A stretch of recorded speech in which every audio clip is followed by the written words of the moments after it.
Nung nakaraan dayo nga pala namin ay naiwan si Mal. Pero sa pagkakataon na to ay makakasama na siya dahil binigyan siya ng pamusta dito ng kanyang paboritong pinsan. Nung nakaraan dayo kasi namin ay naiwan tong si Mal.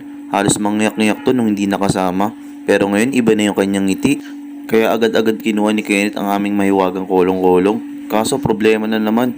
Sobra na naman kami isa.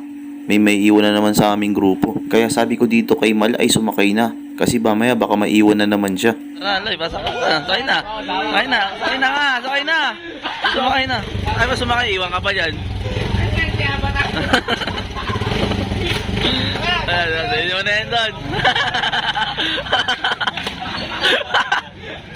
Talagang may isang may iwan sa amin. Kaya iwan muna si Budog. Mangyak-ngyak din yung hindi nakasama. Overloaded na kasi ang aming kolong-kolong kaya iwan muna siya. At nung palis na kami ay tuwan-tuwa si Mal dahil nakasama siya sa amin dayo.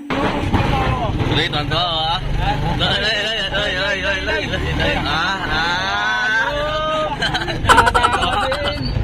Bali dito nga lang pala kami dadayo sa Minor Sagaray. Dito nga lang pala to sa Mikatoparan Village. Medyo malapit lang to sa lugar namin. Halos 10 minutes to 15 minutes lang ang biyahe nito simula sa aming lugar.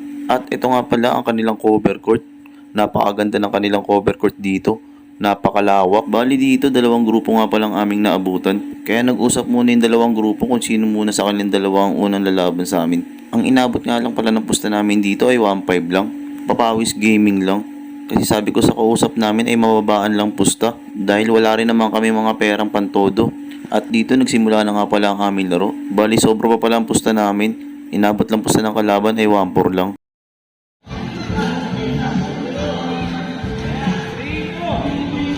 Puro shooter nga rin pala mga nakalaban namin dito.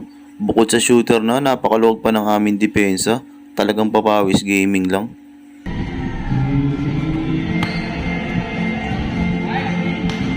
Pinanonood lang yung kalaban tumira. Dito nga pala, change court na at medyo crucial na ang game.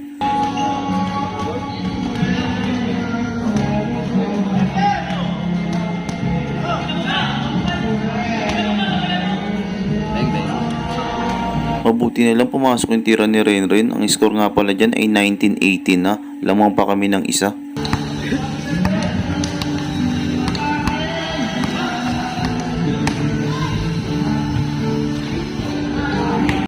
Dito ang score ay last 8 na. Medyo humigpit ang depensa ng kalaban dahil patapos na.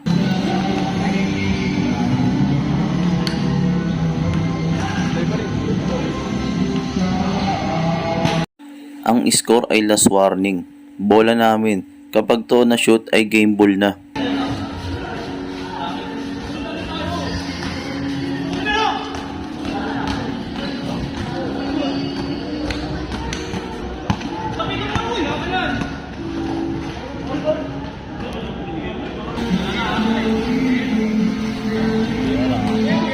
Bali nanalo nga pala kami sa laban na to. Kaso may konting problema na naman. Dahil kalahati lang ng aming panalo ang kanilang inabot. 1-4 ang pusta. Ngunit 700 lang ang aming nakuha. Ano ba lang ba nyo? 700 pa lang eh. Ano ba yung Bert?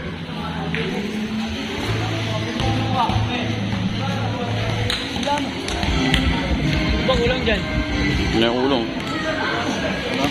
Sa mga oras na yan ay nagtuturuan sila kung nakanino ba yung pusta. Bago kasi magsimula yung laban ay kumpleto namang 1-4. Pero yung natapos na yung laban, kulang na ng kalahati. Kaya sabi ko sa nakalaro namin ay abonohan na lang nila ang pusta. Dahil sobrang laki ng bawas. 1-4 tamang 700. Parang tumaya sa Boston versus Lakers. Kalahati lang ang tamaan. At tinatawagan na rin nga pala ni Idol yung kasador nila. Kasi bakit nga raw sobrang laki ng kulang. Kasi silang naglalaro wala rin daw alam. Pero kahit anong tawag ni Idol sa kanilang kasador, wala rin daw sa kanila yung kulang. Hindi rin daw alam ng kasador kung nakanino yung kulang na 700. Kaya sabi ko kay Idol, abonohan na nila dahil uuwi na kami. At dito pa uwi na rin nga pala kami. Yung kulang na post na 700 ay inabonohan na nila Idol. Bali kulang lang pala ng 200 dahil inabonohan na nila ng 500. Sabi ko okay na yun. Idol. Okay lang. Wala problema yun. Maraming salamat nga pala sa pag-invite dito mga idol. Sa susunod lang ulit. Nice game.